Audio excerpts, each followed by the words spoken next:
Si tu veux un ventre sec et une sangle abdominale tracée et musclée, alors arrête s'il te plaît d'enchaîner tes circuits à la con fat burner que tu trouves sur TikTok. Ça te fait transpirer, certes tu te sens fatigué, mais en aucun cas ça t'aide à construire du muscle et de la force au niveau des abdos. Aujourd'hui, je vais montrer dans cette vidéo les 3 seuls exercices dont tu as besoin ultra puissants, efficaces pour te tracer des abdos ultra secs et dessinés grâce au poids du corps à intégrer dès à présent dans tes routines. Des circuits abdos où tu enchaînes 30 secondes de ciseaux, 30 secondes de crunch, c'est bien beau, ça te fait transpirer, tu ressens ton muscle brûler, mais ça ne construit en aucun cas du muscle. Si tu veux perdre du gras et revoir tes abdos, déjà mange moins, impose-toi un déficit calorique, mais surtout si tu veux vraiment développer tes abdos, travaille-les comme un vrai groupe musculaire. Et donc avec de la progression, avec de la tension et de la surcharge progressive. Quand tu entraînes tes biceps, tu fais des curls, tu ajoutes du poids chaque semaine pour espérer effectivement faire grossir tes bras, et bien c'est la même logique que tu dois avoir avec tes abdominaux. On perd pas de temps et on part directement sur le premier exercice. Premier exercice, et notamment un des piliers au poids du corps, c'est tout simplement le L-sit mythique, travail de l'équerre que j'ai mangé effectivement à la gymnastique. Variante ultra intéressante puisqu'on va venir bosser effectivement la compression, donc le fait de rapprocher les jambes du tronc tout simplement, bosser également la force de poussée, ça va développer un contrôle énorme de ta sangle abdominale et de toute ta chaîne postérieure. Donc les variantes effectivement à décomposer, déjà je te conseille de bosser effectivement avec des parallettes. Si tu n'en as pas à disposition, c'est pas grave, le mouvement peut très bien se réaliser également au sol, c'est juste que tu vas avoir forcément plus de hauteur. La première étape à mettre en place, c'est déjà de checker que tu as assez de force effectivement de pousser pour te relever et en fait juste effectuer une dépression scapulaire, donc amener les épaules vers le bas et du coup te grandir au maximum. Ça c'est vraiment la première étape à mettre en place pour checker que la force de poussée elle est ok. Une fois que tu as compris un petit peu l'engagement au niveau des épaules et le placement etc. au niveau des bras, hyper important de bien travailler d'ailleurs bras tendus, on va du coup pouvoir basculer sur la première variante qui est tout simplement le L-sit assisté, où tu vas en fait conserver les pieds au sol si au démarrage c'est trop dur de te lever. Donc on reprend en fait le même placement, je vais verrouiller les bras tendus, je vais m'élever du sol et là on va venir alterner en fait une jambe levée à chaque fois et maintenir effectivement la position haute des épaules. Hyper important de ne pas t'affaisser pendant le mouvement, sinon en fait travaille d'abord effectivement ta repoussée au niveau des épaules. Une fois que tu es à l'aise effectivement sur ce L-sit assisté, la première étape ça va être de tenir en position groupée tout simplement. Donc même chose, je me grandis et là je vais juste ramener effectivement les jambes à ce niveau-là pour tenir, pied décollé du sol. C'est pas très grave au démarrage si tu n'es pas vraiment incliné vers l'arrière et que le buste est ramené vers l'avant, on s'en fout. L'idée c'est juste de bosser effectivement cette compression du corps et cette capacité à bosser les abdos effectivement pour relever les jambes. Suite des opérations, comme toutes les figures effectivement au poids de corps et en calisthénie, ça va être d'augmenter les bras de levier. Donc en fait on va basculer directement sur une variante en position une jambe tendue de one leg, où tu peux venir alterner juste là à chaque fois, ou bien directement faire du statique sur plusieurs secondes.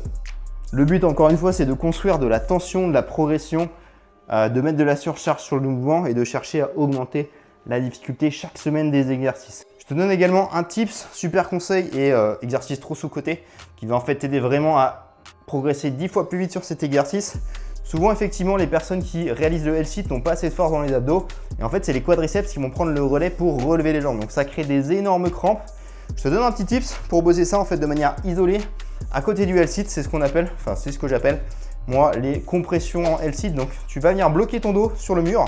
L'idée ça va être uniquement de venir travailler en fait sur les releveurs de jambes, donc les fléchisseurs de jambes et les quadriceps. D'abord de manière alternée et vraiment isolée au niveau effectivement des jambes. Une fois que tu es à l'aise et que tu sens que la hauteur elle est ok, on va faire ça du coup les deux jambes en simultané pour encore une fois travailler ta flexibilité au niveau des jambes, ta force de compression sur les abdos et renforcer les quadriceps pour éviter que ça crampe dès que tu vas faire effectivement des écarts. L'exercice paraît tout con, mais je t'assure c'est un véritable killer, donc je t'inviterai à le tester et me mettre ton avis en commentaire si tu ne l'as jamais fait. Pour du coup construire de la force sur ce mouvement, parce que c'est pas effectivement comme les crunchs en enchaînant 30 répétitions que ça va fonctionner.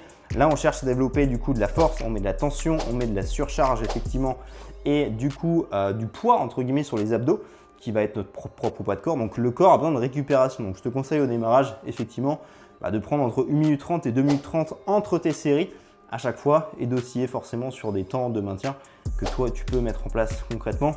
Moi l'idée que je te recommande d'aller chercher en fait c'est toujours une progression sur les exercices. Une fois que tu es capable de tenir 5 à 10 secondes une position statique, bah, tu peux évoluer sur la phase supérieure. Théoriquement, ça atteste que tu as assez de force. Effectivement, par exemple, pour passer d'une forme groupée à une forme one leg, puis une forme ensuite full L-sit par la suite. Exercice suivant, les gars, on va parler du Dragon Flag et vous allez avoir besoin soit effectivement d'un canapé ou d'un gros frigo. Enfin bref, un truc qui va supporter votre poids. Et on se retrouve tout de suite, je vous montre tout ça. Donc, mouvement mythique du Dragon Flag qui va t'aider sur toutes les figures et pas seulement à flex parce que tu as un gainage de fou. Première étape à décomposer, c'est tout simplement de bosser effectivement la flexion au niveau des jambes. Donc tu viens attraper effectivement ton support et là on va juste bosser dans un premier temps sur ramener les jambes groupées. Hyper important que tu gardes vraiment sur ces mouvements effectivement les lombaires ici comprimés au niveau du sol pour bosser la compression au niveau des abdos. Une fois que tu tends les jambes et que tu ramènes, sinon effectivement tu vas uniquement venir bosser tes fléchisseurs de hanches et on va pas du tout engager la sangle abdominale. Le petit plaid en mode coussin de survie, donc je disais, on va bosser en fait par la suite effectivement, jambes tendues, juste là en relevé de jambes, puis avec une chandelle où je monte, descends, j'enroule, toujours en gardant les lombaires plaqués au sol. La suite des opérations, ça va être de basculer sur le mouvement du Dragon Flag, position du coup tuck. Donc l'idée dans un premier temps, si t'es pas assez fort pour remonter totalement le corps, ça va être de faire en fait des négatives. Donc on va venir monter en chandelle, fléchir les jambes et contrôler la descente. Et ça typiquement tu peux l'adapter à toutes les variantes jusqu'au Dragon Flag complet. C'est un excellent exercice, donc je te le disais pas seulement pour flex, parce que ça va bosser vraiment la stabilité au niveau des abdos. Tu vas développer une super sangle abdominale tout simplement et un gainage de fou. Et c'est également un exercice ultra sous-coté pour développer ta force sur le front lever parce que c'est exactement cette position. On va te demander de retrouver, donc à savoir ta rétroversion du bassin, les abdos super engagés, cette ligne de corps super droite. Donc vraiment ne néglige pas cet exercice du Dragon Flag.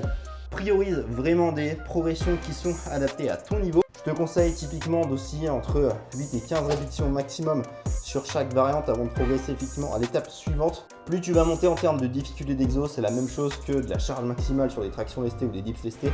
Pense à réduire le nombre de répétitions. Typiquement 15 reps en Dragon Flag, ça va être impossible quasiment à réaliser au démarrage. Donc bascule sûrement sur 3 à 6 répétitions. Mais garde en tête vraiment ce facteur de progression où tu cherches constamment à augmenter la difficulté sur les exos à la manière effectivement de traction lestée. Dernier exo, et si tu n'as pas de barre de traction chez toi, tu as peut-être 2 tabourets ou des coins de table que tu peux très bien utiliser. On va bosser en fait tout simplement les relevés de jambes à la manière en fait de la chaise romaine que tu peux retrouver notamment dans les salles de sport généralement.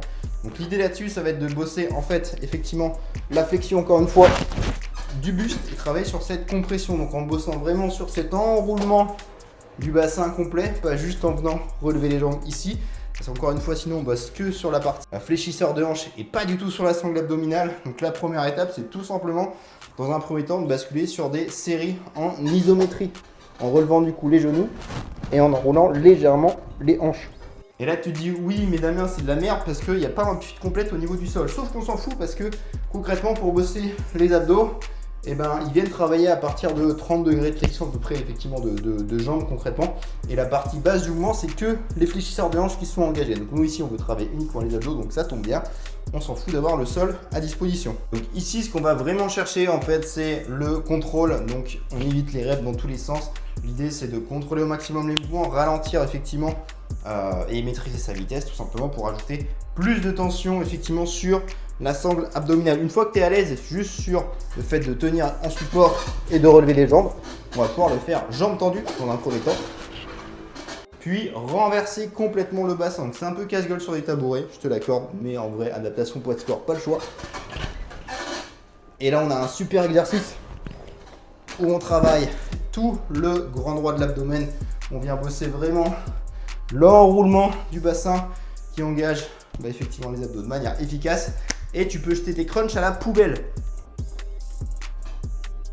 Comme je te l'expliquais, les abdos, c'est comme tous les muscles, il faut les travailler avec de la consistance, de la régularité et de la tension également. Arrête absolument tous ces circuits crunch à la con que tu trouves sur Instagram et TikTok si tu veux vraiment développer une sangle abdominale visible.